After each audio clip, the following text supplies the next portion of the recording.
Welcome to special debate time. నేను రాజశేఖర్. తెలంగాణ రాష్ట్ర రాజకీయాల్లో సవాళ్లు పర్వం కొనసాగుతోంది. మొన్న 4వ తారీఖున సీఎం రేవంత్ రెడ్డి మాట్లాడుతూ చాలా కీలకమైనటువంటి సవాళ్లు ఇటువైపు కేంద్ర ప్రభుత్వానికి అలాగే రాష్ట్ర ప్రభుత్వం అయినటువంటి ప్రతిపక్షంలో ఉన్న బీఆర్ఎస్ పార్టీ కూడా సవాల్ విసిరినటువంటి పరిస్థితి కనిపిస్తుంది. సో ప్రధానంగా అసెంబ్లీకి రావాలని కొన్ని వ్యాఖ్యలు చేస్తున్నారు. రైతులకు సంబంధించి, ఉద్యోగాలకు సంబంధించి, యువతకు సంబంధించి మీరేం చేస్తారో మేమేం చేసాం, ఒకసారి చర్చకు రావాలని సవాల్ విసిరినటువంటి సందర్భం ఉంది. ప్రధానంగా ముఖ్యమంత్రి రేవంత్ రెడ్డి చేస్తున్న వ్యాఖ్యలకు సంబంధించి కేటీఆర్ కూడా 5వ తారీఖున స్పందించారు. ఈరోజు 8వ తారీఖున రాబోతున్నాం, ప్రధానంగా ప్రెస్ క్లబ్కి వస్తున్నాం రండి అని కూడా సవాల్ విసరడం వెళ్ళినటువంటి సందర్భాలు ఉన్నాయి. ఇక్కడ కాంగ్రెస్ పార్టీ నేతలు స్పందిస్తారా, వస్తారా, ఎవరు వచ్చినా పర్వాలేదు, నాకు సమాధానం చెప్పండి, లెక్కలతో సహా మీకు సమయం ఇస్తున్నాను, కావాలంటే చాయ్ బిస్కెట్లు కూడా ఇస్తారని కేటీఆర్ మాట్లాడడం, దానికి కౌంటర్గానే కాంగ్రెస్ పార్టీ కూడా అదే స్థాయి స్పందించింది. ఈ నేపథ్యంలోనే బీఆర్ఎస్ పార్టీకి కూడా టార్గెట్ చేస్తూనే కేంద్రంలో ఉన్న మోదీకి, అంటే జార్ఖండ్ కానీ ఎక్కడైతే మీరు అధికారులు ఉన్నారో ఆ రాష్ట్రాల్లో మీరు ఏం చేశారో, ఎన్ని ఉద్యోగాలు ఇచ్చారో, కాంగ్రెస్ పార్టీ ఎన్ని ఇచ్చిందో లెక్కలతో సహా చెప్తాను, దమ్ముందా అంటూ కూడా సవాల్ విసిరినటువంటి సందర్భం కనిపిస్తుంది. రెండు పార్టీలు ఏం మాట్లాడుతున్నాయి, కేటీఆర్ లేనటువంటి సందర్భం, అసెంబ్లీకి వస్తారా, ఈ అన్ని అంశాలతో కాంగ్రెస్ పార్టీ కూడా ఎదురుదాడి చేస్తుంది. మనం ఒకసారి ఇదే అంశాలకు సంబంధించి డిబేట్ కంటిన్యూ చేద్దాం. మనతో పాటు ప్రముఖ రాజకీయ విశ్లేషకులు బండారు రామ్మోహన్ రావు గారు ఉన్నారు, ఆయనకి ప్రత్యేక నమస్కారం. అలాగే బీజేపీ అధికార ప్రతినిధి గంగాపురం వెంకటరెడ్డి గారు జాయిన్ అయ్యారు, ఆయనకు కూడా ప్రత్యేక నమస్కారం. అలాగే కాంగ్రెస్ పార్టీ నుంచి టీపీసీసీ జనరల్ సెక్రటరీ కత్తి వెంకటస్వామి గారు మరి కాసేపట్లో జాయిన్ కాబోతారు. అలాగే బీఆర్ఎస్ పార్టీ నాయకులు రామ్మోహన్ గారు కూడా జాయిన్ కాబోతారు. ముందుగా మనం ఒకసారి కాంగ్రెస్ పార్టీ స్టార్ట్ చేద్దాం అనుకున్నాం, ప్రధానంగా కాంగ్రెస్ పార్టీకి సంబంధించి. ఒకసారి నేను బీజేపీ వర్షన్ తెలుసుకుంటా. ఎస్ వెంకటరెడ్డి గారు నమస్తే అండి. నమస్తే వెంకటరెడ్డి గారు, అంటే ఇక్కడ ఇప్పుడు జరుగుతున్నటువంటి సవాళ్ళ పర్వంలో చాలా క్లియర్ కట్గా అసలు బీజేపీ ఒక నిమిషం వెంకటరెడ్డి గారితో నేను కొంచెం ఆడుకుంటున్నాను, కొంచెం నన్ను మొదలు మాట్లాడండి. నేను ఎందుకంటే పార్టీలో పంచాయతీ వాళ్ళు వచ్చినాక వెంకటరెడ్డి గారు ఒకసారి మనం రామ్మోహన్ గారికి వెళ్ళి రైట్ రామ్మోహన్ గారు. Thank you sir. ఏం లేదు, మీకు రాజశేఖర్ గారు క్షమించాలి, మీ అందరూ కూడా లైవ్ లో తీసుకున్నందుకు. చదువు ఉంది, గతంలో కూడా మనం మాట్లాడుకునే సందర్భాలు. చెప్పండి రామ్మోహన్ రావు గారు. ఎందుకంటే వాళ్ళు వచ్చినాక మాట్లాడుకుంటే వాళ్ళు ముగ్గురు మాట్లాడేది సరిపోతుంది, నేను మాట్లాడితే మళ్ళీ అందులో జోక్యం జరుగుతుంది. వెంకటరెడ్డి గారు పెద్ద మనసుతో మీరు కూడా అంగీకరించాలి, క్షమించాలి. వెంకటరెడ్డి గారు నేను కూడా ఇంతకుముందు ఇదే ఇంకో ఛానల్ ఉన్నా, వరుసగా వస్తున్నాం కనుక కొంచెం ఆలస్యమైంది. ఇక మీరు అడిగిన ప్రశ్న చెప్తాను. అసలు సభాపర్వమా సవాళ్ళ పర్వమా ఏం జరగాలి చెప్పండి. సభాపర్వం జరగాల్సింది సవాళ్ళ పర్వం జరుగుతుంది కదా.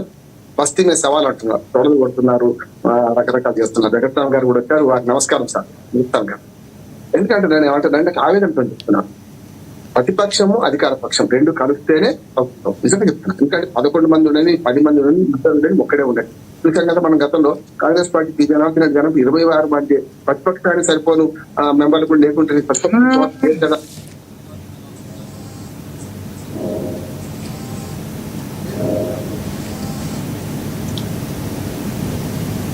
ప్రతిపక్ష స్థానం దక్కకపోయినా సరే జనార్దన రెడ్డి గారు దక్కి నిలబడ్డారు. నేనేమంటున్నానంటే ఇక్కడ స్థానాన్ని ఎవరు పెద్ద ఎవరు గొప్ప లేదు, ప్రతిపక్షము అధికార పక్షం కలుస్తుంది. అధికార పక్షం ఎంత బాధ్యత ఉందో ప్రతిపక్షానికి కూడా అంతే బాధ్యత. అసలు చర్చ మొదలుపెట్టింది ఎవరు చూడండి, రాజశేఖర్ నేను చెప్తున్నాను. అంటే ఇప్పటిదాకా హామీల గురించి రకరకాలుగా ఒకరి మీద ఆరోపణలు చేస్తున్నారు, భక్తి మీద సవాల్ అంటున్నారు. కానీ మొన్న చర్చ మొదలు పెట్టింది సాక్షాత్తు మన రాష్ట్ర ముఖ్యమంత్రి, మన రాష్ట్ర ముఖ్యమంత్రి అంటున్నాడు. ఎందుకంటే మీ ముఖ్యమంత్రి మా ముఖ్యమంత్రిని వాళ్ళు మాట్లాడుకుంటారు పార్టీల వాళ్ళు. మీకు నాకు అందరికీ తెలంగాణలో ఉన్న అందరికైతే మన రాష్ట్ర ముఖ్యమంత్రికి రేవంత్ రెడ్డి కదా. అట్లా ఏమంటున్నానంటే ప్రధానమంత్రి మన రాష్ట్రపతి అని మనం మన మాట్లాడాలి. మీ రాష్ట్రపతి మా రాష్ట్రపతి మా ప్రధానమంత్రి ఉంటాం. రెండోది ప్రభుత్వాలు శాశ్వతం, పార్టీలు శాశ్వతం కాదు. ప్రభుత్వాలు మారుతున్న కొద్దీ ఆ విధానాలు కొనసాగించే క్రమంలో ప్రయారిటీస్ మారుతాయి. మేమేమనుకున్నాం, మేము హామీ ఇస్తాం, దాని ప్రయారిటీ పట్టిపోతుంటారు. ఇది మన ప్రభుత్వాలు కంటిన్యూషన్ ఉంటుంది, కంటిన్యూటెడ్ ప్రాసెస్ ఇదంతా. ఇప్పుడు ఈ చర్చ ప్రారంభించింది ఎవరు, రైతులు బయటకు రమ్మని. మేము 60,000 ఉద్యోగాలు ఇచ్చాము, ఈ 60,000 ఉద్యోగాలు లెక్క పెట్టుకోండి, మేము ఇచ్చిన వాళ్ళని పిలిపిస్తాను, ఎల్బీ స్టేడియం సాక్షిగా అక్కడ పిలుస్తాను. ఒకవేళ ఒక్కటి దాక్కున్నా ఏమంటాను రేవంత్ రెడ్డి గారు, ఒక్కటి దాక్కున్నా నేను ముక్కు నేలకు రాస్తాను, కాళ్ళు మొక్కుతాను, బయటకు వెళ్ళిపోతాను అని అంటాం. ఇది ఆయన ఛాలెంజ్. అంటే ఎక్కడికి ఛాలెంజ్, అసెంబ్లీకి రమ్మండి ఆయన, మొట్టమొదటి అక్కడికి ఛాలెంజ్. రెండోది ఏమంటున్నారంటే బాధాకరంగా ఉంటుంది, మోడీ వచ్చినా కేడీ వచ్చినా ఏం మాటలండి. నేను బీజేపీ వాడిని కాదు కదా, నేను ఏమంటున్నానంటే మోడీ వచ్చినా కేడీ వచ్చినా ఏం మాటలు. నెంబర్ 2, రెండోది ఆయన ఇద్దరు పేర్లు తీసుకున్నారు, ముగ్గురు పేర్లు తీసుకున్నారు. అంటే బీఆర్ఎస్ లో కేసీఆర్ వచ్చినా సరే, కేటీఆర్ వచ్చినా సరే, కిషన్ రెడ్డి వచ్చినా సరే అని ఈ ముగ్గురిని తీసుకున్నారు. అందుకని మీరు స్పందించాల్సి వస్తుంది. అంటే మోదీ వచ్చినా కూడా మోదీ పేరు కూడా ఎత్తారు.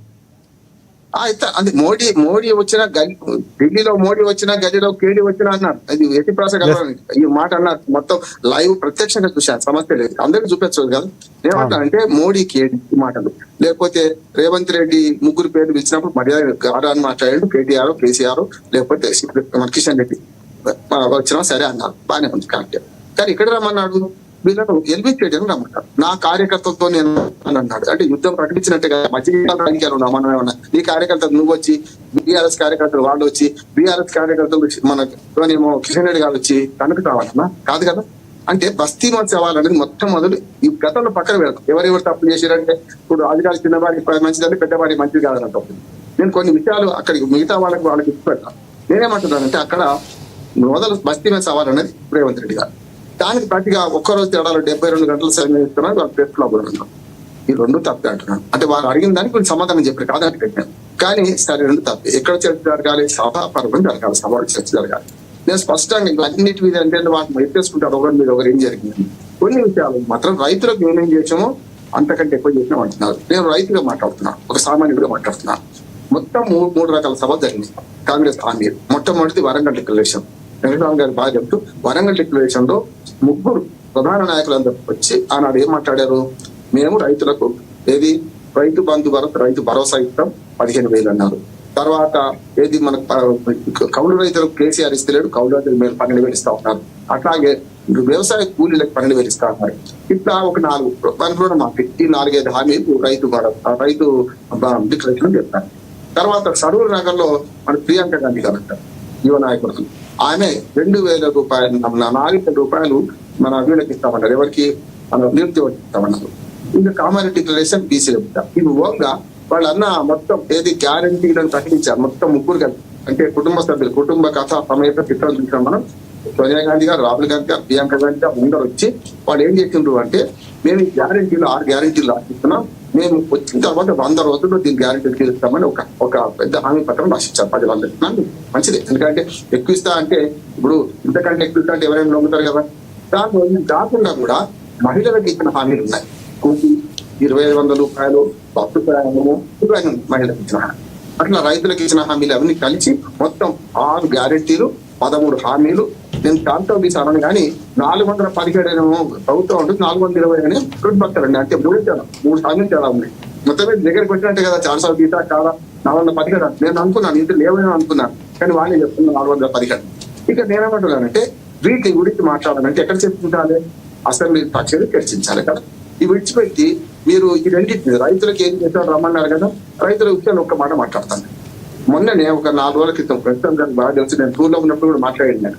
నేనేమంటున్నానంటే మేము ఆరోగ్య సర్వే చేస్తాం ఒకటే మాట. ఎందుకంటే ఆరోగ్య సర్వేలో ఉమ్మడి మెదక్, ఉమ్మడి మన వరంగల్, ఉమ్మడి కరీంనగర్, ఉమ్మడి ఆదిలాబాద్ 2 తిరిగిన ఉమ్మడి మీద 6 అంటే ఆల్మోస్ట్ సగం పెద్ద జిల్లా కవర్ అయినట్టే లెక్క.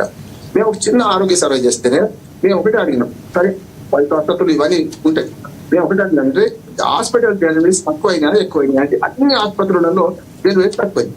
కారణం ఏంటి అని అడిగితే వాళ్ళు ఒకటి చెప్పింది, మాకు పార్టీలతో సంబంధం లేదు సార్, కేసీఆర్ కిట్ వచ్చిన రోజు గవర్నమెంట్ హాస్పిటల్లో డెలివరీస్ బాగుండే సార్, ఇప్పుడు తక్కువ అయినాయి అంటున్నారు. ఇదైతే మనం చెప్పింది కదా. ఇప్పుడు ముంజేది కంకడానికి అర్థం ఎందుకు? వాళ్ళు ఏమన్నారంటే ఆడపిల్ల పుడితే 13,000, మగపిల్లలు పుడితే మన 12,000 ఇచ్చిండ్రు, అవి పోయినాయి, అవి వస్తలేవు. దాంతో పాటు ఈ కేసీఆర్ కిట్ అని అన్ని వస్తువులు 16 వస్తువులు పాంప్లెంట్ కూడా తీసుకొచ్చారు. అందులో ఉన్న వస్తువులు ఇస్తే కొంత మెరుగా ఉండేది, వస్తే బాగుంటుండే సార్. మరి మళ్ళా గర్భిణులకు తీసుకురావడం 102, 104 ఉన్నాయి, తీసుకుపోతున్నా, దాని ఏం లేదు కానీ ఇది ఇబ్బంది అని చెప్పిండ్రు. మరి కేసీఆర్ ని పేరు మార్చి ఇందిరా కిట్ లేకుంటే ఇంకేదో కిట్ అని ఇంకేదో వాళ్ళ నాయకుల పేరు పెట్టుకొని ఇస్తే ఎవరు వద్దన్నారు? వద్దంటే రేవంత్ రెడ్డి కిట్ అనండి, కేసీఆర్ రేవంత్ రెడ్డి కిట్ అని నష్టం ఉన్నది కనుక అది అనలేదు. ఒకటి. రెండోది రైతుల దానికి వస్తే రైతు భరోసా, రైతు బంధువు, రైతు భరోసా చేస్తా ఉన్నారు. మొత్తం 12 విడతలు మన గత ప్రభుత్వాలు ఇవ్వాల్సి ఉండే. 12 విడతలు ఇవ్వాల్సి ఉంటే 11 విడతలు సజావుగా వచ్చినాయి, మంచి చోట వచ్చినాయి. అందులో 2-3 లోపాలు ఉన్నాయి. అంటే రాళ్లకు, రాప్పలకు, లేకపోతే పెద్ద రైతులకు ఇచ్చారన్నారు. 12వ విడత 12 ఒక్క మాట చెప్పండి. ఎందుకంటే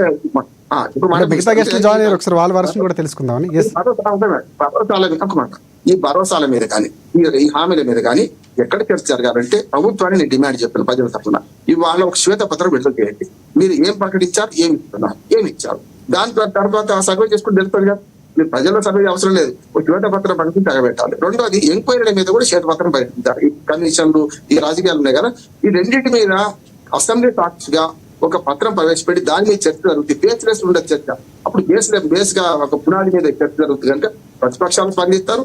టర్మ్స్ ఆఫ్ రెఫరెన్సెస్ ఇవి మన చర్చకు అంశాలు అని చెప్పి అసెంబ్లీ సాక్షిగా ఈ ఎల్బీ స్టేడియం వద్దు, నీకు ప్రజలకు వద్దు, అసెంబ్లీ సాక్షిగా చర్చించాలని అధికార పక్షాన్ని ప్రతిపక్షాన్ని కోరుతున్నా. అందులో బీజేపీ సభ్యులు 8 మంది కనుక బీజేపీ పార్టీని కూడా ఈ రకంగా డిమాండ్ చేయమని కోరుతున్నాను. రైట్, ఒకసారి కాంగ్రెస్ పార్టీ నుంచి మనకి కత్తి వెంకటస్వామి గారు జాయిన్ అయ్యారు. వెంకటస్వామి గారు నమస్తే అండి. ఎస్, యాక్చువల్గా బీజేపీ ఇందాక నుంచి వెయిట్ చేస్తున్నారు, అక్కడికి వెళ్దాం అనుకున్నాం. కానీ ఒకసారి మీ వర్షన్ తెలుసుకుందాం. ప్రధానంగా అసలు రేవంత్ రెడ్డి గారి సవాల్ అనేది బయట చేయటం సబబు కాదు, అసెంబ్లీ సాక్షిగా జరగాల్సినటువంటి చర్చ అని రామ్మోహన్ గారు అంటున్నారు. కేటీఆర్ కూడా అక్కడికి ప్రెస్ క్లబ్కి వెళ్ళటం ఇవన్నీ కాకుండా అక్కడ మాట్లాడాల్సిన అంశాలని చెప్తున్నారు. ప్రధానంగా అంటే కేటీఆర్ సవాలు స్వీకరించి వచ్చారు, కానీ కాంగ్రెస్ పార్టీ రాలేదని ప్రధానంగా ఆరోపిస్తున్నారు కేటీఆర్. ఏమంటారు? ముందుగా అందరి ప్యానల్ పెద్దలందరికీ కూడా నమస్కారం. మీకు ప్రేక్షకులకు నమస్కారం. నేను రామ్మోహన్ రావు గారు ఇచ్చినటువంటి సలహాను నేను పాజిటివ్ గా స్వీకరిస్తున్నాను. అసెంబ్లీ సాక్షినే, ఎందుకంటే అసెంబ్లీ ఉన్నదే దానికోసం కదా, ప్రజల్ని మన అందరినీ అక్కడికి పంపిస్తుంది. ప్రజా సమస్యల్లో చర్చించడానికి ఒక సరైన ప్రజాస్వామిక వేదిక ఏదైతే ఉందో అది అసెంబ్లీనే చర్చ జరగాలి. దాంట్లో నాకు కానీ మా పార్టీలో కానీ ఏం పెద్ద అభ్యంతరం లేవు. వారి మాటను మేము మన్నిస్తున్నాం. తప్పనిసరిగా అసెంబ్లీ సెక్షగానే మేము చర్చకు సిద్ధంగా ఉన్నాం. రెండోది వారు ఒక శ్వేతపత్రం విడుదల చేయమని అన్నారు, దానికి కూడా మేము సిద్ధమే. ఇప్పటిదాకా మేము ఏం చేసినాం, ఎక్కడ దాకా చేసినాం, ఏమేమి చెప్పినాము, ఏమేమి చేసినాము. ఎందుకంటే చెప్పినవన్నీ ఆల్రెడీ ఉన్నాయి, మా మేనిఫెస్టోలో ఉన్నాయి. సరే, మీరు 420 అని పేరు పెడతారా, 530 అని పేరు పెడతారా, సరే అది వాళ్ళ విజ్ఞతగా వదిలేదు. కానీ సో హామీలు ఇచ్చిన మాట వాస్తవం, మేనిఫెస్టోలో పెట్టిన మాట వాస్తవం. వాటిని అమలు చేయడానికి ప్రయత్నాలు గత 1.5 year నుంచి కొనసాగుతున్న మాట వాస్తవం.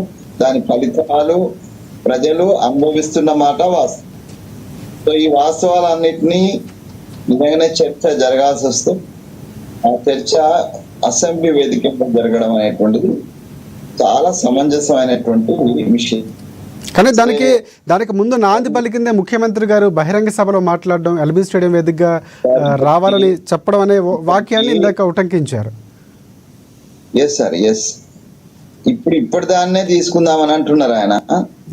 కానీ గతం నుంచి మా పార్టీ నేతలను, మమ్మల్ని మేము అధికారంగా అంటే అధికారికంగా మేము అధికార పగ్గాలు చేపట్టక ముందే మా మీద సవాల్ విసిన్లు, మమ్మల్ని ఛాలెంజ్ చేసిండ్రు, మమ్మల్ని దుర్భాషలు ఆడిండ్రు. ఇవన్నీ ఎక్కడ పోతాయి? మా ముఖ్యమంత్రి గారికి ఉన్నటువంటి దూకుడు ఏంటంటే ఆయన కొద్దిగా కంపారిటివ్లీ దూకుడు పొలిటీషియన్. మిగతా వాళ్ళతో పోల్చినప్పుడు దూకుడుగా మాట్లాడతాడు ఆయన. అంటే బహిరంగ సభలో మాట్లాడినప్పుడు, పబ్లిక్ మీటింగ్ లో మాట్లాడినప్పుడు ఇట్ ఈస్ అంటే జనరల్ గా మన తెలంగాణ పాలిటిక్స్ లో కానీ లేకపోతే దేశ పాలిటిక్స్ లో కానీ ఏ నాయకుడు మాట్లాడినా పబ్లిక్ ను అట్రాక్ట్ చేసేటువంటి విధంగా మాట్లాడతారు. అది మోడీ గారు కావచ్చు, కేసీఆర్ గారు కావచ్చు, లేదా రేవంత్ రెడ్డి గారు కావచ్చు. ఆ ఫ్లోలోనే మన ముఖ్యమంత్రి గారు మాట్లాడిండ్రు. ఈ రాష్ట్ర ముఖ్యమంత్రి గారు ఆ ఫ్లోలోనే మాట్లాడిండు. ఇన్స్టెడ్ ఆఫ్ ఇంకోటి ఏంటంటే అది ప్రభుత్వ సభ కంటే అది పార్టీ సభ. మొన్న జరిగినట్టు ఎల్బీ స్టేడియం నుంచి జరిగినట్టులో ఆయన పార్టీ ప్రతినిధిగా, ముఖ్యమంత్రి నో డౌట్ ఈ రాష్ట్రానికి మొత్తం, కానీ ఆయన పార్టీ సభ్యుడు కూడా కదా.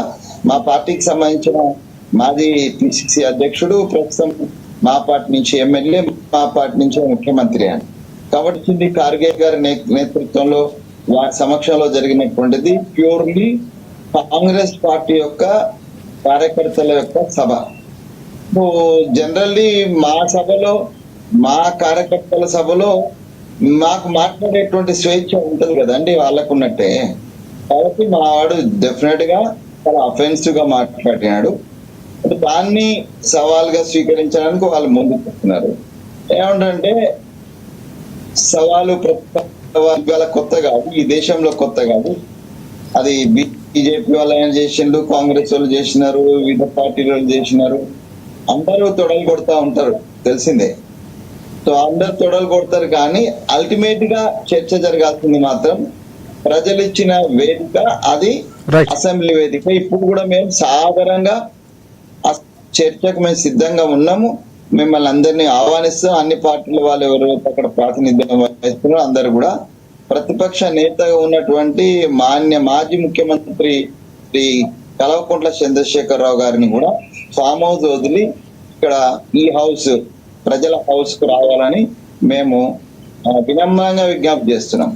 మా వాడు పెద్ద దూకుడుగా మాట్లాడిన మాట వాస్తవం, కానీ నేను కూడా తెలంగాణ ఉద్యమం, నేను ఎమ్మెల్యేని కాకపోవచ్చు కానీ రాజకీయాల్లో నేను కూడా ఉన్నాను, పార్టీ ప్రతినిధిగా ఉన్నాను, ప్రధాన కార్యదర్శి ఉన్నాను, ఏఐసిసి ఓబీసీ డిపార్ట్మెంట్ జనరల్ సెక్రటరీగా ఉన్నాను. పార్టీలో ఒక ముఖ్యమైనటువంటి భూమిక గత 12-11 సంవత్సరాల నుంచి పోషిస్తున్నాను.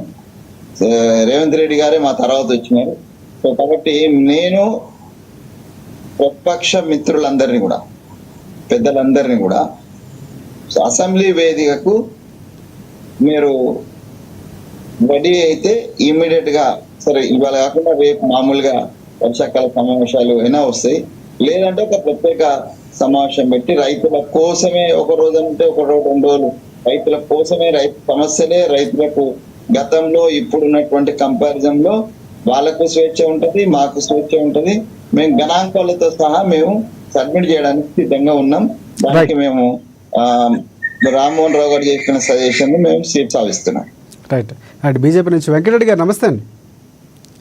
నమస్తే. నమస్తే. కాంగ్రెస్ పార్టీ వర్షం విన్నారు, ఇందాక రామ్మోహన్ రావు గారు మాట్లాడిన మాటలు కూడా విన్నారు. అంటే ప్రధానంగా ఏం చెప్తారు మీరు? ఇప్పుడు డిబేట్ లో ఉన్నటువంటి రామ్మోహన్ గారు, పెద్దలు మిత్రుడు వెంకటస్వామి గారికి నమస్తే. నా వాయిస్ వస్తుందా కరెక్ట్గా లక్ష్మణ్ గారు? ఎస్ వినిపిస్తుంది. చెప్పండి వెంకటరెడ్డి గారు. ఇప్పుడు ఈ ఛాలెంజ్లు, సవాళ్ళు, తొడగొట్టడాలు, లాగుల తొండలిడవడం, పేగులు మెడకేసుకొని తిరుగుతా, కళ్ళు వీకి గోళీలు ఆడుకుంటా, ఇది ప్రస్తుత ముఖ్యమంత్రి రేవంత్ రెడ్డి గారి భాష. ఒక ముఖ్యమంత్రి అయినటువంటి వ్యక్తి సమాజానికి దార్శికుడుగా ఉండాల, ఒక సూచికగా ఉండాల. ముఖ్యమంత్రి మాట్లాడే ప్రతి మాట మొత్తం తెలంగాణ 4 కోట్ల జనానికి సంబంధించినటువంటి అంశం. బహుశా దేశంలో 75 సంవత్సరాలలో నేను చూసినంత వరకు లక్ష్మణాథ్ గారు, ఏ రాష్ట్రంలో ఏ పార్టీ ఉన్నప్పటికీ కూడా ఇంత అధ్వాన్నంగా దిగజారిన భాషను ఉపయోగించినటువంటి పరిస్థితి వల్ల 2 పార్టీల్లో కనపడుతున్నటువంటిది. బీఆర్ఎస్ పార్టీలోను, కాంగ్రెస్ పార్టీలోను ఇది మనకు స్పష్టంగా కనపడుతున్నటువంటి అంశం. ఇక్కడ ఒక విషయాన్ని నేను చెప్పదలుచుకున్నా. 9.5 సంవత్సరాలు పాలించినటువంటి బీఆర్ఎస్ పార్టీ, గత 19 నెలలుగా పాలిస్తున్నటువంటి కాంగ్రెస్ పార్టీ ఏమీ తేడా లేదు. దొందే. అవినీతిలో కానీ, ఆధిపత్యంలో కానీ, అణిచివేతలో కానీ, ఈ నిర్ణయాలు చేయడంలో కానీ, ఇచ్చిన మాట కట్టుబడి ఉండకపోవడం కానీ, మేనిఫెస్టో ఇచ్చి దాన్ని తప్పుదారి పట్టించడం కానీ, దాన్ని తుంగలో దొక్కడం కానీ, ఇవన్నీ చేస్తూ అన్ని చేసినామని చెప్పేటువంటి అబద్ధాలు ఆడేటువంటి 2 పార్టీలు కూడా పోటీ పడుతున్నాయి. వల్ల మల్ల యుద్ధమా ఇది? మీరు ఎందుకైనారు? వాళ్ళు ఎందుకు పరిపాలించినారు? వాళ్ళు పాలించింది ఏంది? మీరు చేస్తున్నది ఏంది? వాళ్ళు ఏం చేశారో మీరు అదే పద్ధతిలో వెళ్తున్నటువంటిది. అదేవి కానీ ఊహాజనితమైన సంక్షేమ కార్యక్రమాలను గత ప్రభుత్వం ప్రవేశపెట్టి ఘోరంగా విఫలమైనటువంటి పరిస్థితి లోపల ప్రజలు పక్కకు పెట్టినారు. అది గమనిస్తే చాలా సంతోషం. అవన్నీ తెలిసి కూడా రేవంత్ రెడ్డి గారు పిసిసి ప్రెసిడెంట్గా, బట్టి విక్రమార్క గారు ఎమ్మెల్యేగా ఉన్నటువంటి పరిస్థితి లోపల అనేక సందర్భాల్లో చెప్పినారు, మాకు తెలుసు, అన్నీ తెలుసు, ఆర్థిక సంక్షోభంలో ఎట్లా బయటికి రావాలని మాకు తెలుసు, మేము ఎట్లా పాలించాలో మాకు తెలుసు, ఆ మాత్రం మాకు ఐడియా ఉంది, వనరులను ఎట్లా సమీకరిస్తామో మాకున్నటువంటి తెలివితేటలు ఎవరికి లేవు అని చెప్పినటువంటి ఈ నాయకులు, ముఖ్యమంత్రి, ఉప ముఖ్యమంత్రి అయినటువంటి వాళ్ళు, రేవంత్ రెడ్డి గారు ఆ మధ్య మాట్లాడింది ఏంది? దాన్ని కోసినా కూడా 1 రూపాయి రాదు అనేటువంటి పద్ధతిలో మాట్లాడుతున్నాడు. అంటే ఏం జరుగుతుంది తెలంగాణలో అంటున్నా. మీ మల్ల యుద్ధాల కోసం తెలంగాణ ప్రజలు అంటే రాష్ట్రానికి ఉన్నటువంటి ఆర్థిక పరిస్థితిని చెప్పే క్రమంలో చెప్పొచ్చు. ఆర్థిక పరిస్థితి చెప్పే క్రమం లోపల అదా అనండి పద్ధతి పద్ధతి అదేనా, భాష అదేనా అంటున్నా. ముఖ్యమంత్రి గారు మాట్లాడేది, కేటీఆర్ మాట్లాడేది ఛాలెంజ్లు ఎక్కడ మాట్లాడాలండి? సోమాజిగూడ ప్రెస్ క్లబ్ ఏమైనా అసెంబ్లీయా? బషీర్బాగ్ ప్రెస్ క్లబ్ ఏమైనా అసెంబ్లీయా? కౌన్సిలా? అది అసెంబ్లీ, ఇది కౌన్సిలా? అసెంబ్లీ పెట్టు. ఏం చెప్తాడు రేవంత్ రెడ్డి గారు? బీఆర్ఎస్ పార్టీకి మీరు ఉత్తరం రాయండి, స్పీకర్కు రాయండి, ఏ రోజు ఏ టైంకు ఏ చర్చ పెట్టాలో రాయండి అనేటది. అదే మీరు చర్చ పెట్టండి, మీరు స్పీకర్గా మీరు ఎజెండా ఇవ్వండి, టేబుల్ చేయండి, చేసి అన్ని పార్టీలు పిలవండి. ఏం జరిగింది చెప్పండి, జరిగిన అవినీతి ఏందో చెప్పండి. అవినీతి విషయానికి వచ్చినప్పటికీ ఒక్కటి కూడా బయటకు వస్తలేదు ఇప్పటి వరకు. ఈ కార్ రేసింగ్కి సంబంధించినటువంటిది ఎన్ని రోజులు అండి? ఆడ 3-4 పాయింట్స్ స్పష్టంగా డివియేట్ అయినారు వాళ్ళు. క్యాబినెట్ నిర్ణయం లేదు, ఫారిన్ ఎక్స్చేంజ్ ఫెరా యాక్ట్ను పాటించలేదు. ఒక మంత్రి కేటీఆర్ గారు ఏకపక్షంగా మంత్రి మండలి ఆమోదం లేకుండా అంత పెద్ద ఫైనాన్షియల్ కమిట్మెంట్ ఇవ్వకూడదు. ఇవి అన్నీ కూడా మొన్నటి వరకు అన్నారు అరవింద్ కుమార్ గారు లేరన్నారు. అరవింద్ కుమార్ గారు వచ్చినారు. ఏమైందా కేసు? ఎందుకు ఎఫ్ఐఆర్ జారీ చేయడం లేదు? భద్రాద్రి సంబంధించినటువంటి విద్యుత్ శక్తికి సంబంధించినటువంటి కొనుగోళ్లకు సంబంధించినటువంటి అవకతవకలు గత ప్రభుత్వం చేసినటువంటిది ఏదైతే ఉందో వాటి మీద రిపోర్ట్ వచ్చి 3 మాసాలు అయింది. దాని మీద ఎందుకు ఎఫ్ఐఆర్ జారీ చేయడం లేదు? ఇక మీ ఇష్టం, కాళేశ్వరానికి 2 నెలలు వాయిదా వేసుకుంటూ వస్తున్నారు, టైం ఇస్తున్నారు. సరే అట్లా పక్కకు పెట్టండి. దీనికి మన ఫోన్ ట్యాపింగ్ సంబంధించినటువంటిది రోజు ఒక్కరిని పిలిచి ఇంటర్వ్యూ ఇవ్వాలా? 5-6 పిలిచి దానికి సంబంధించిన ఎఫెక్ట్ అయినటువంటి పార్టీని చేసి రిపోర్ట్ తయారు చేయరా? డ్రగ్స్ కేసు ఏమైందండి? పశువులకు సంబంధించిన పశుసంవర్ధక శాఖకు సంబంధించినటువంటిది లక్ష్మీనాథ్ గారు మీకు తెలుసు.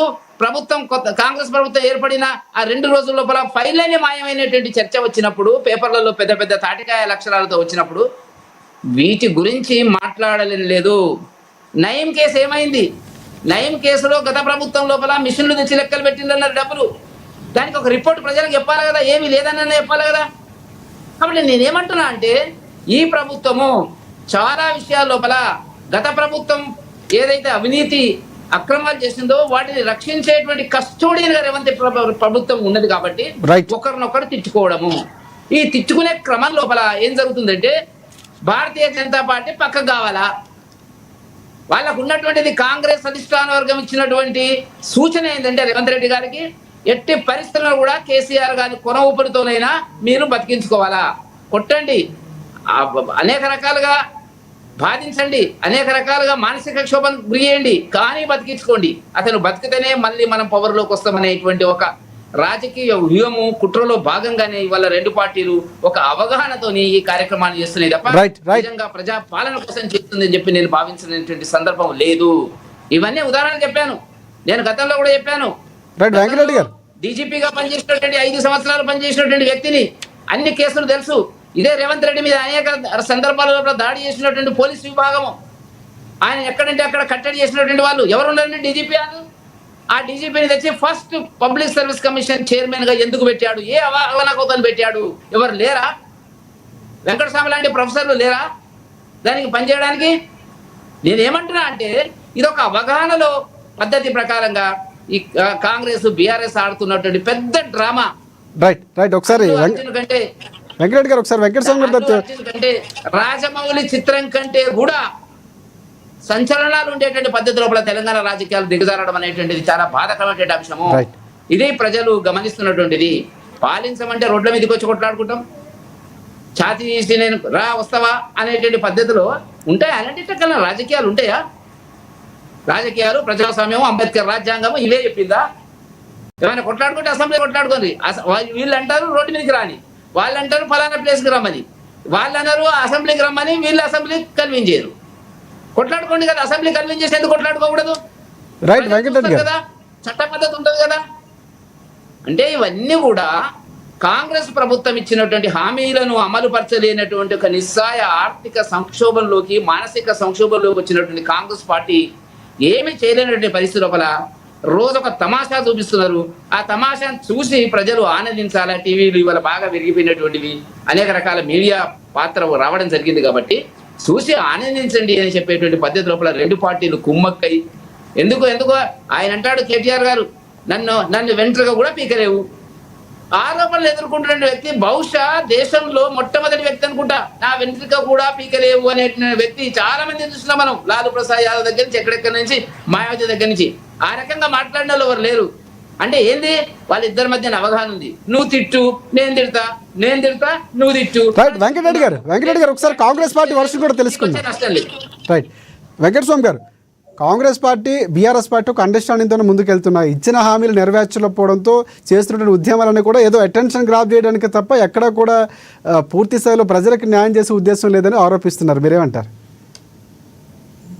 ఇప్పుడు వెంకటరెడ్డి గారు కొద్దిగా రీసెంట్ అంటే కంపారిటివ్లీ రీసెంట్ గానే భారతీయ జనతా పార్టీ సభ్యులు అయినారు వారు. ఒక్కసారి ఈ దేశంలో ప్రతి సవాల్ విషయానికి వస్తే నేనేమో ఈ సవాలు ప్రతి సవాలని నేను సమర్థిస్తాను. ఫస్ట్ అది క్లియర్ చేయాలనుకుంటున్నాను. కానీ ఒక పార్టీ ప్రతినిధిగా నేను ప్రతి క్వశ్చన్ కాదు కానీ చర్చ కోసం నేను అడుగుతున్నా. ఈ దేశంలో చెప్పనించి ఛాతీ ఉన్నదని ఛాలెంజ్ చేసిన గొప్ప నాయకుడు ఎవరండి? లేకపోతే ఈ దేశంలో సంవత్సరానికి 2 కోట్ల ఉద్యోగాలు ఇస్తామని 2014లో చెప్పిన నాయకుడు ఎవరండి? ఈ దేశంలో వందల సంఖ్యలో ఉన్నటువంటి అవినీతి పరులను అండగా నిలిచింది ఎవరండి?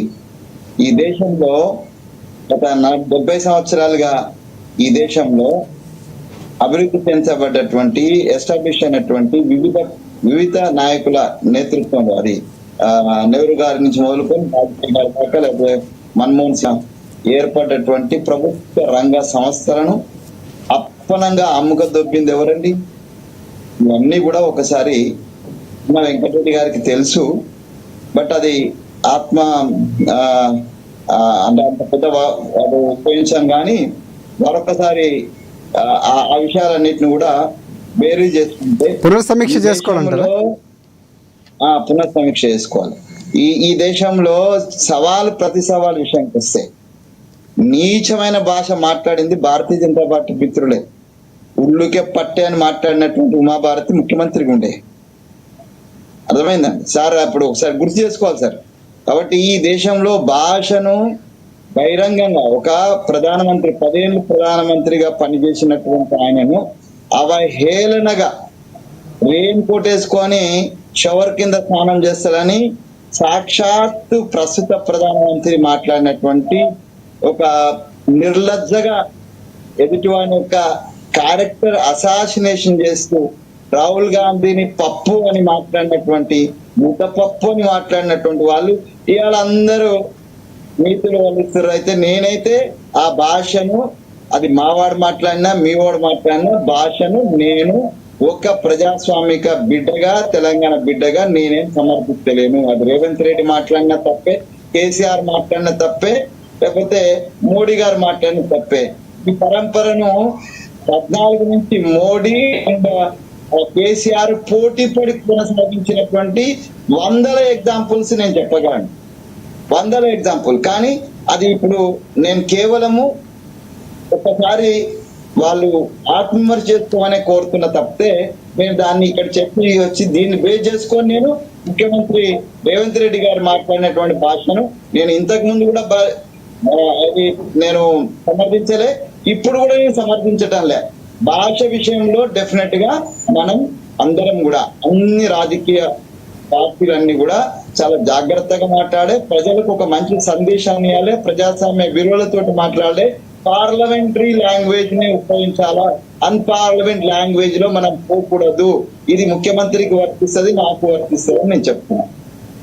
ఓకే, తర్వాత ఇక మా హామీలు మేము అది తప్పించామనంటే నాకు కూడా ఒక చాంతాంత ఉన్నది, నేను దాన్ని సమర్థించుకుంటాను. నేను ఇప్పుడు కూడా మళ్ళీ ఏమంటున్నానంటే మేము ఈ 18 మాసాల మేము ఇచ్చిన హామీలు ఎట్లాగున్నాయి అవి ఎస్టాబ్లిష్డ్, అది పేపర్ మీద ఉన్నాయి.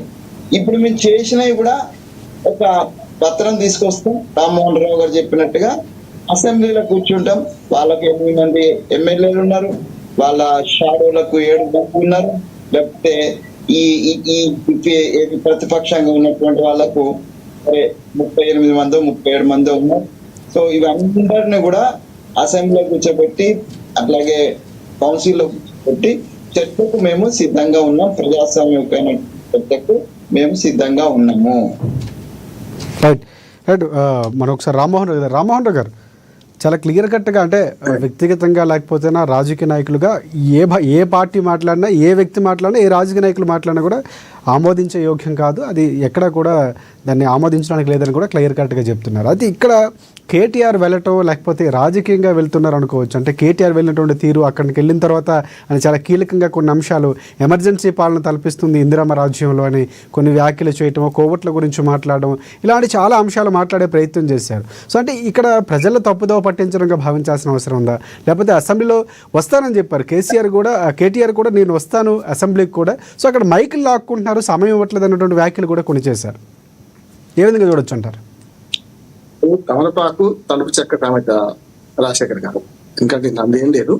ఆయన తమలపాకు టమాటా తలుపు చెక్క అంటారు. నేను చెప్తాను కదా, ఇప్పుడు రేవంత్ రెడ్డి గారు ఒక మాట్లాడితే 2 మాట్లాడుతున్నారు కదా, అందుకని ఆ చర్చకు పోతే మనం ఇంకో రకం.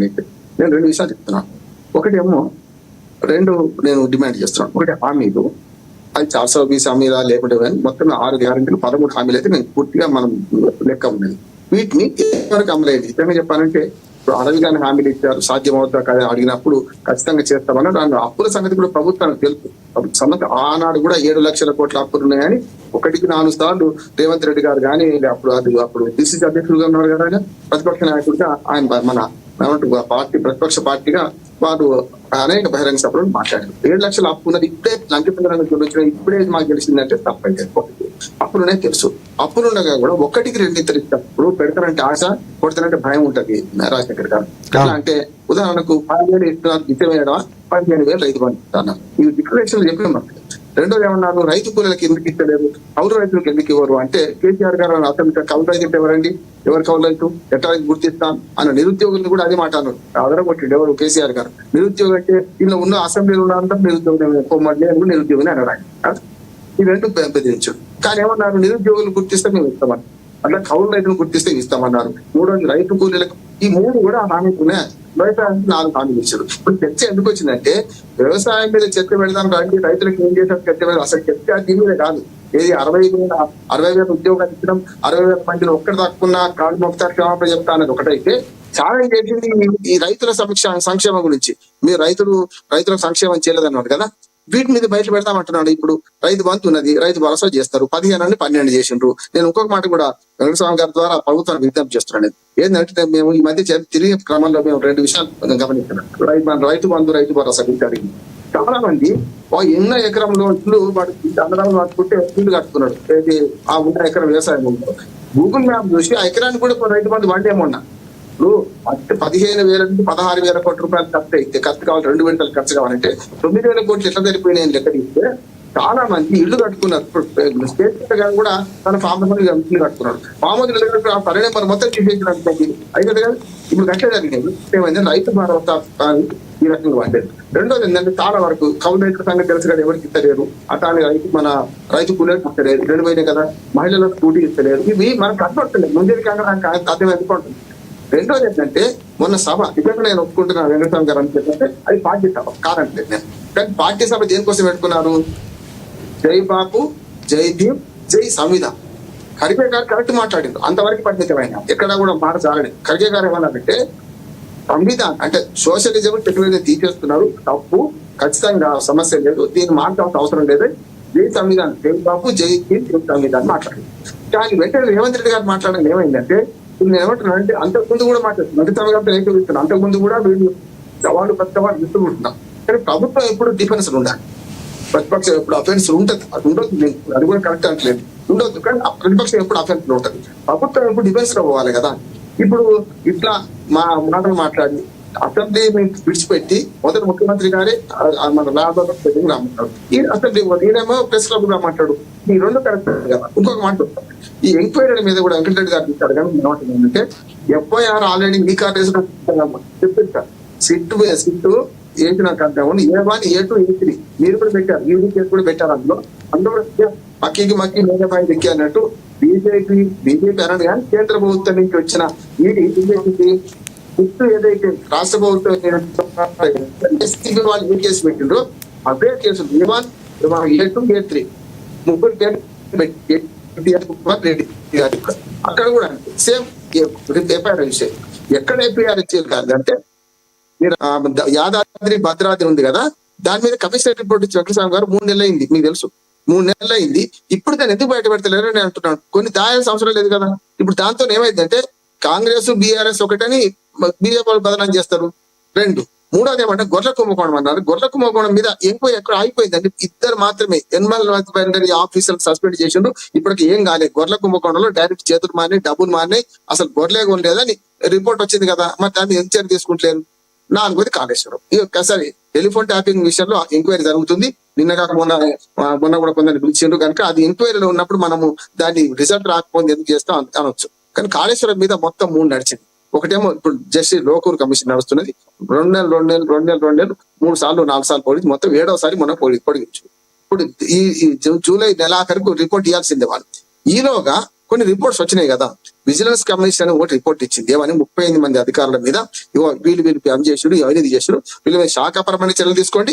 రెండోదేమో వీళ్ళు డిస్మిస్ చేయండి. కొందరు శాఖపరమైన చర్యలతో పాటు అవినీతికి జైలు పంపండి, అవినీతి సొమ్ము రికవరీ చేయండి అని వచ్చింది. చూసినాం కదా కాళేశ్వరంలో ఇక్కడ అధికారులు పట్టుబడితే ఒక ఆయన 200 కోట్లు నూనె శ్రీధర్ హరిరామ్ ఒకరు నూనె శ్రీధర్ 200 కోట్లు ఆస్తులు దొరికినాయి కదా కిందనే. అంటే ఇప్పుడు దూడ గట్టని మేస్తే ఇప్పుడు గట్టని మేసేది కూడా అయింది. ఆవు దూడ వేస్తుంది కదా, మరి పెద్దవాళ్ళ దగ్గర ఎంత ఉండొచ్చు. కానీ కాళేశ్వరంలో అవినీతి ఉంది ఖచ్చితంగా. దాన్ని వెలికి తీసే క్రమంలో ఈ కమిషన్ ఇచ్చిన రిపోర్ట్ విజిలెన్స్ కమిషన్ అంటారు, అది ఇచ్చింది కదా. ఎన్డీఎస్సీ ఏమన్నది, ఎన్డీఎస్సీ కూడా దీన్ని రిపేర్ చేయొచ్చా రిపోర్ట్ ఇచ్చింది. ఫస్ట్ రిపోర్ట్ ఏమో ఎందుకు కూలిందో 3 రోజులు చెక్ చేస్తుంది కొంతవరకు. 2వ రిపోర్ట్ మొన్న వచ్చింది రాజశేఖర్ గారు, దాన్ని ఏమన్నారంటే అది కూలిపోయింది వాస్తవమే, ఉండిపోయింది వాస్తవమే. దీన్ని సవరించే ముందు దానికి సవరిస్తే పని అవుతుంది, వీళ్ళు ఇవ్వచ్చు రైతులకు అనుకుంటూ ఏమన్నదంటే ఎంక్వైరీ నిర్మించే పని చేయండి అని కూడా రిపోర్ట్ ఇచ్చింది. ఎంబీఎస్సీ రిపోర్ట్ 6 రోజులు మీరు చూసుకుంటే అది ఒక మాట. ఏమంటే ఎన్డీఎస్ఏ రిపోర్ట్ ఇచ్చిన దాన్ని పాటిస్తే నేను ఒక్క మాట ప్రభుత్వాన్ని విజ్ఞప్తి చేస్తున్నాను. కేసీఆర్ మీద కోపం, కేటీఆర్ మీద కోపం, టీఆర్ఎస్ పార్టీ మీద కోపం ఉంటే మీకు ఉండదు, నేను కాదను, పార్టీ పరంగా మీకు ఉంటాయి. కానీ కాళేశ్వరం మీద కక్షతోని, కేసీఆర్ మీద కక్షతోని మరి రైతులకు ఎందుకు శిక్ష వేస్తున్నారు అడుగుతున్నట్టే. రైతులకు శిక్ష వేయద్దు. ఇప్పుడు దాన్ని ఎట్లా నడిపించి మంచి చోట నీళ్లు ఇవ్వండి. ఇప్పటికీ వరినాటు వారి దుకాణంలో పోయేది ఇప్పటికీ, ఎందుకంటే నీళ్ళు వస్తలేవని చెప్పి దాని ద్వారా మొత్తం మాడినట్లేదు నేను. కానీ కాళేశ్వరం మీద కక్ష పెట్టుకొని రైతుల మీద శిక్ష వేయకండి. 1, 2 ఏంటంటే వీలైనంత తొందరగా ఈ టెలిఫోన్ ట్రాఫిక్ కేసు, అట్లానే మన దీన్ని ఏమంటారు కాళేశ్వరం కేసు చేర్చండి, గొడవ కేసు చేర్చండి. ఎవరు అవినీతి చేసినా వాళ్ళు జైలుకు పంపడానికి ప్రజలు హర్షిస్తారు. ముందేది కంగడానికి అర్థం ఎందుకు అన్నట్టు ఈ 2 రిపోర్ట్లు ఇవ్వండి. ఎంక్వైరీ కమిషన్లు ఏ రకంగా చేస్తున్నాయి, ఇవాళ మీరు ఇచ్చిన హామీలు ఎంతవరకు అమలు చేసింది. 3వది మన రేవంత్ రెడ్డి గారు ఇచ్చిన హామీ ఏదైతే సవాలో రైతులకు ఏం మేలు చేశాం, అప్పుడు చేసినా ఇప్పుడు చేసినా, అప్పుడు ఎంత వచ్చింది ఇప్పుడు ఎంత వచ్చింది అని దాన్ని చేస్తే అయిపోతుంది కదా. ఈ 3 మీద అసెంబ్లీ సాక్షిగా పవర్ పాయింటేషన్ ఇవ్వండి. దాంతో మంచి చర్చ జరగండి. వచ్చిన తర్వాత 2 రోజులు టైం వాళ్ళకి కూడా ఇవ్వండి. 72 గంటలు రేవంత్ రెడ్డి టైం ఇచ్చిన కాదు, కేటీఆర్ కూడా టైం ఇద్దాం, 2 రోజులు టైం ఇద్దాం, తర్వాత చర్చ పెట్టండి. చర్చ బదులు రచ్చ చేసుకోకండి, ప్రజల దృష్టిలో పరచన కాకండి అని అంటున్నాను.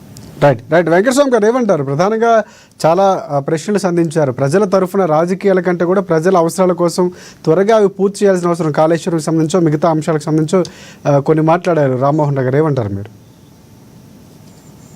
దానికి సంబంధించి ఎంక్వైరీస్ జరుగుతున్నాయన్న మాట వాస్తవం. అది ఎక్స్టెన్షన్ వల్ల ఎంక్వైరీ జరుగుతుంది అనేది కాళేశ్వరం విషయంలో.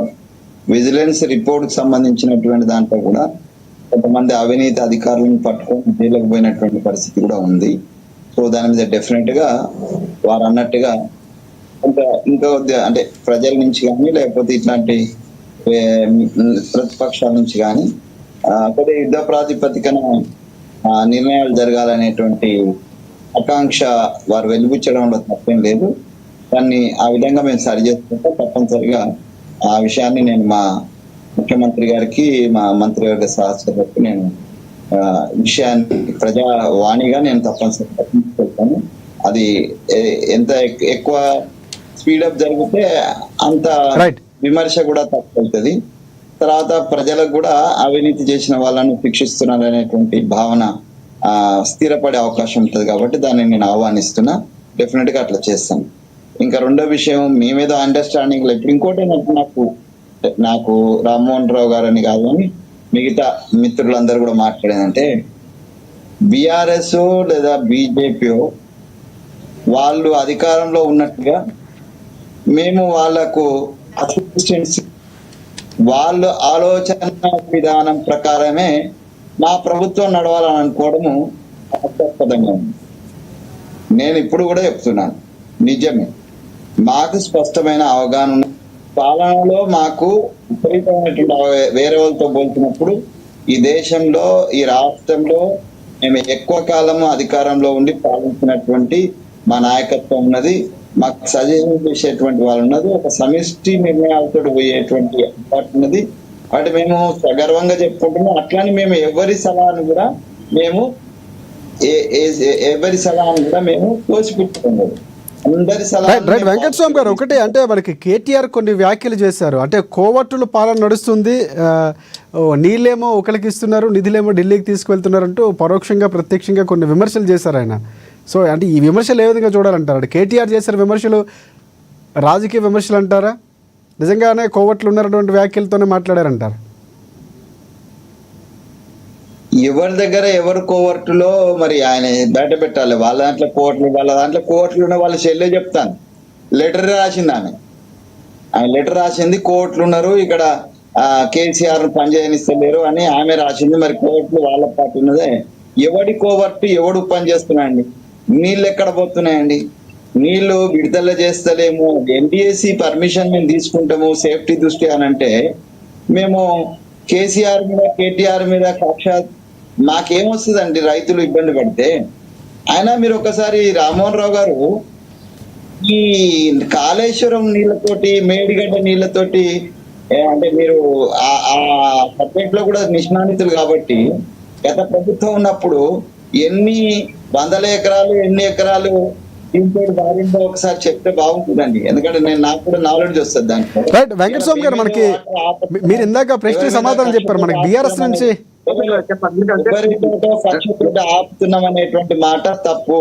మేము అల్టిమేట్ గా ప్రజలకు తల వంచి ఉంటాం. ప్రజల ఆశీర్వాదంతో గెలిచినాము, ప్రజల ఆకాంక్ష మేరకు గెలిచినాము. వాళ్ళ అభిప్రాయము ఆకాంక్షల మేరకు ఈ ప్రభుత్వాన్ని ప్రజాపాలనగానే నడిపిస్తాము.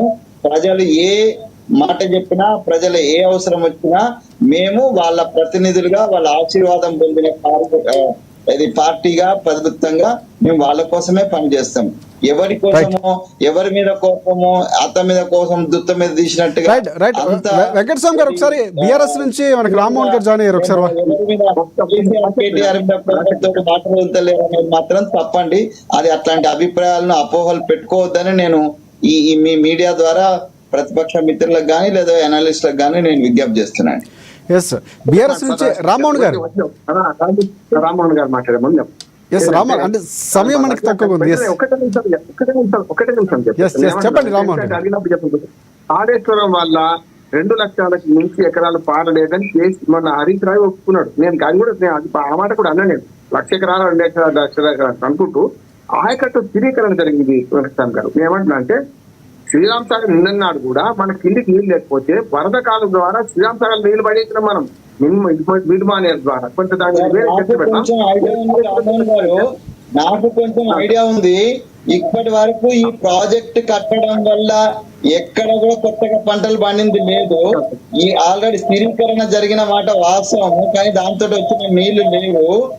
సాధారణంగానే మనకు వచ్చినటువంటి వర్షాల వల్ల కావచ్చు, లేకపోతే వరద నీళ్ళ వల్ల కావచ్చు, లేకపోతే గ్రౌండ్ వాటర్ వల్ల కావచ్చు, ఈ 10 సంవత్సరాల జరిగిన పంటల యొక్క అభివృద్ధి అంతా కూడా ఆ విధంగానే జరిగింది. ఇది మనకు ఒక కాన్ఫిడెన్స్, ఇది ఒక ప్రాజెక్ట్ ఉంది, రేపు మన అవసరం వస్తే ఆ ప్రాజెక్ట్ నుంచి నీళ్లు తీసుకోవచ్చు అనేటువంటి విశ్వాసాన్ని క్రియేట్ చేసిన మాట వాస్తవం. కానీ ప్రాక్టికల్ గా మనకు పెద్దగా ఇప్పటిదాకా అవసరమే రాలేదు. ఒకసారి ప్రాక్టికల్ జరిగింది. గ్రౌండ్ వాటర్ లెవెల్ పెరిగింది. బండాల సాగర్, కొండపోచమ్మ సాగర్ నిండినాడు ఈ ప్రాంతం అది. అందుకనే రామ్మోహన్ గారు, ఒకసారి మనం బీఆర్ఎస్ పార్టీ వర్షన్ తీసుకుందాం, సమయం మనకి తక్కువ ఉంది. ఎస్ ఒకసారి రామోహన్ గారు నమస్తే. బీఆర్ఎస్ నుంచి ప్రధానంగా లాస్ట్లో జాయిన్ అయ్యారు. చాలా కీలకంగా మీ కేటీఆర్ చేసినటువంటి వ్యాఖ్యలు లేకపోతే వెళ్ళినటువంటి సందర్భాలు చాలా కీలకంగా మారాయి. ఎందుకంటే అసెంబ్లీకి రావడానికి ఏంటి భయం? బీఆర్ఎస్ పార్టీకి, కేసీఆర్కి, కేటీఆర్కి అనేటువంటి వ్యాఖ్యలు వినిపిస్తున్నాయి కాంగ్రెస్ పార్టీ నుంచి. ఏమంటారు మీరు? కాంగ్రెస్ పార్టీ అంటే పెద్దల దగ్గర వస్తే క్షమించాలి ఆలస్యమైనందుకు. ఒకటి చెప్తున్నాను, కాంగ్రెస్ పార్టీ మొట్టమొదటి నుంచి డైవర్షన్ పాలిటిక్స్ చేసుకుంటూ తెలంగాణకు వాళ్ళు చేసిన అన్యాయాన్ని కప్పిపుచ్చుకునే ప్రయత్నం చేశారు తప్పితే ఈ తెలంగాణ ప్రజలకు మేము ఎలక్షన్ లో చెప్పింది ఏంటి, మేము చేస్తున్నది అనేది వాళ్ళకి ఎలాంటి సోయి లేదు. మొన్నటికి మొన్న జాతీయ అధ్యక్షుడు పిలిచి ఇక్కడ పెద్ద ఎత్తున సమావేశం పెట్టిండు. ఆ సమావేశం వల్ల తెలంగాణకు వచ్చింది ఏంటి, మరి ఎందుకైనా పిలిచి మీటింగ్ పెట్టాల్సిందో వారు క్లియర్ చేయాల్సిన అవసరం ఉంది. ఈ వర్షాకాలం వర్షాలు ప్రారంభమైనాయి. సీజన్ కంటే ముందుగా ఒక 20 రోజుల ముందే వర్షాలు ప్రారంభమైన నీళ్లు ప్రాజెక్టుల నుంచి ఎట్లయితే పంట పొలాన్ని తరలించాల్సిన అవసరం ఉందో అది పక్కకు పెట్టి దానిపై ఎలాంటి అవగాహన లేకుండా కేవలం రాజకీయ ఆరోపణలు చేసుకుంటూ అస్తమానం కేసీఆర్ గారి పైన, హరీష్ రావు గారి పైన రామ్మోహన్ గారు బీఆర్ఎస్ రామ్మోహన్ గారు ప్రధానంగా ఇందాక చర్చలో కూడా కీలకంగా కొన్ని అంశాలు అంటే ప్రజల తరఫున మాట్లాడాలంటే వేదిక అసెంబ్లీకి రావాల్సిన అవసరం ఉంది. అక్కడ చర్చిద్దామని ఒక రకమైనటువంటి తీర్మానం వచ్చింది. అసెంబ్లీకి వచ్చిన ఏం జరుగుతుంది, వీళ్ళు మాట్లాడినారు, మైకులు కట్ చేస్తారు, అందరు కలిసి మూకుముడిగా దాడి చేయడం, అరవడం, ప్రజలకు విషయం గందరగోళంగా తయారు చేయడం. మీరు తెలంగాణ ఉద్యమకారులు, తెలంగాణ అందరికి తెలుసు. కానీ మీ మనసులో ఉన్నటువంటి ఆలోచన రేవంత్ రెడ్డి తెలంగాణ ద్రోహి, రేవంత్ రెడ్డి తెలంగాణ కాబట్టి ఈ యొక్క సామాజిక అంశాల పట్ల, తెలంగాణ పట్ల భౌగోళిక స్వరూపం పైన ఆయనకు ఎలాంటి అవగాహన లేదు. కాబట్టి వర్షాలు వస్తే వర్షాలు పలానా సీజన్ లో స్టార్ట్ అవుతాయి, ఒకవేళ ఋతుపవనాలు ముందల్లే వస్తే మనం ఏం చేయాలి ప్రణాళిక అని ఎక్కడ ఆయన దగ్గర క్యాల్కులేషన్ లేదు, ఒక స్టేట్మెంట్ కానీ లేదు, అధికారుల దగ్గర సమీక్ష పెట్టి కూడా తీసుకోలేదు. అదే విషయం హరీష్ రావు గారు అందుకే ఏమంటారు అంటే అసెంబ్లీలో వస్తే కేవలం శాసనసభ్యులు కొంతమంది రికార్డు అంతా ఉందామని చూడదు, బహిరంగ చర్చ వస్తే సమాజం మొత్తం చూస్తే మీడియా మొత్తం అక్కడ అవకాశం రావడానికి అందరికి తెలుసు అని బహిరంగ చర్చకు రావడం జరిగింది. మరి ఎందుకు భయపడుతున్నాడు కాంగ్రెస్ ప్రతినిధులు? రామ్మోహన్ గారు మీడియా అక్కడ కూడా ఉంటుంది, మీడియా అక్కడ జరగాల్సిన రీతిలో ఆ వేదికలో జరుగుతుంది. అసెంబ్లీ సమావేశాలు మనం జరిగినటువంటి తీరు ఇప్పుడు కాదు, ఎన్నో బిల్లులు జరిగాయి, ఎన్నో నిర్ణయాలు అక్కడే జరిగాయి. సో అక్కడ ఎందుకు మాట్లాడడానికి ఎందుకు బీఆర్ఎస్ పార్టీ రావట్లేదు? వస్తుందో ఈసారైనా? అసెంబ్లీలో రెగ్యులర్ చర్చ జరుగుతుంది, దాంట్లో ఎలాంటి పొరపాటు లేదు. కానీ వీళ్ళు కాంగ్రెస్ పార్టీ ఏం చెప్తుందంటే ఈ తెలంగాణకు నీటి అన్యాయం జరిగింది బీఆర్ఎస్ సర్కార్ లో పడినే, బీఆర్ఎస్ వాళ్ళే అన్యాయం చేసినా చెప్తాను. మేము అదే చెప్తున్నాం, ఇన్ని ప్రాజెక్టు కట్టినాం, ఇన్ని లక్షల ఎకరాల ఆయకట్టును తయారు చేసినాం, ఇన్ని లక్షల ఎకరాలకు నీరు అందించే ప్రణాళిక రూపొందించినాం. వీటిపై నీకు అవగాహన లేదు. ఎందుకంటే ఈ యొక్క భౌగోళిక ప్రాంతం పైన నీకు ఒక అవగాహన లేదు, తెలంగాణ ఎమోషన్ పైన ప్రేమ లేదు. కేవలం అధికారం ఎట్లా రావాలి, మందికి అబద్ధాలు ఎట్లా చెప్పాలి, వాటిని చేయకుండా ఎట్లా మందిని సైడ్ లైన్ పట్టియాలి, ఇదే పని వారిది. మొన్న ఖర్గే గారు మీటింగ్ పెట్టిర్రు. మొన్నటికి మొన్న 2 days బ్యాక్ మీరేమో హైడ్రా ఏం మాట్లాడుతారంటే రఘునాథ్ గారు మేము ఆ ఓవైసీ కాలేజీ కూలగొట్టమంటాడు. అంటే ఏ పేదలకు ఒక న్యాయం, పెద్దలకు ఒక న్యాయం, నీకు రాజకీయ అవసరం వస్తే ఒక విధంగా ఇదంతా చూసుకుంటూ తెలంగాణ ప్రజలు ఆలోచన చేస్తున్నారు మొత్తం ఏం చేయాలనేది. కాబట్టి బహిరంగ చర్చలకు పెడితే సమాజం మొత్తం వింటది, అందరు మేధావులు అందరికి అవకాశం ఉంటుంది. దానికి అసెంబ్లీలో పెడితే వెంకటస్వామి గారు బహిరంగ సభ అయితే అందరికీ అవకాశం ఉంటుంది, అసెంబ్లీలో కొంతమందికి ఉంటుంది అంటే ఏమంటారు? రామ్మోహన్ గారు వెంకటస్వామి గారు ఏం చెప్తారు? ఫైనల్ గా కంక్లూడ్ చేయండి వెంకటస్వామి గారు. అదే చెప్తున్నాడు, ఒక్కటే మేము చెప్పాల్సింది, ఈ యొక్క రేవంత్ రెడ్డి సర్కారు న్యాయం చేయదలుచుకుంటే ఈ రైతు భరోసా వెంటనే విడుదల చేయాలి. ఈ యొక్క వారికి ఏదైతే డబ్బులు మా రుణమాఫీ చేస్తాం అది చేయాలి. వెంటనే ఈ యొక్క కాలువలను ఇమీడియట్ గా మరగంలోకి తీసుకొచ్చి ఈ ప్రాజెక్టుల నుంచి నీళ్లను పంట పొలాలకు మళ్లించాలని చెప్పి మేము టీఆర్ఎస్ పార్టీగా డిమాండ్ చేస్తాం. రైట్ వెంకటస్వామి గారు మీరు కంక్లూడ్ చేయండి. ఇప్పుడు రామ్మోహన్ మరి తెలుసు కానీ మనం ఎప్పుడు రామ్మోహన్ కు ఒకసారి గుర్తు చేస్తున్నా, రైతు భరోసా కావచ్చు, నిన్న మొన్ననే 9,000 కోట్ల రూపాయలు రైతు భరోసా విడుదల చేసినాం. అంతకు ముందు 20,000 కోట్ల రూపాయలు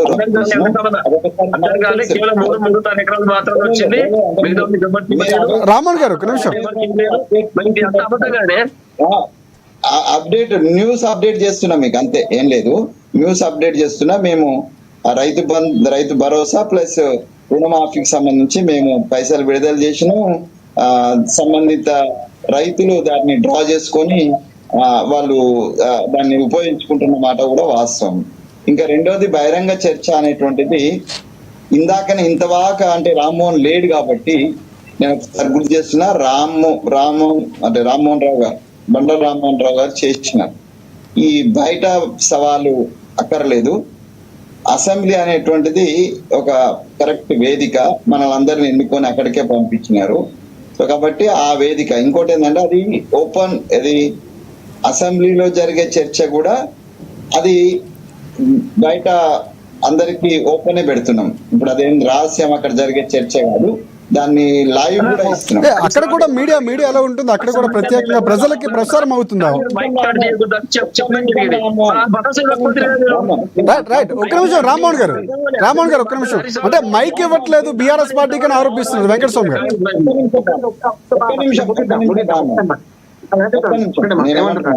ఇప్పుడు ఒక మాట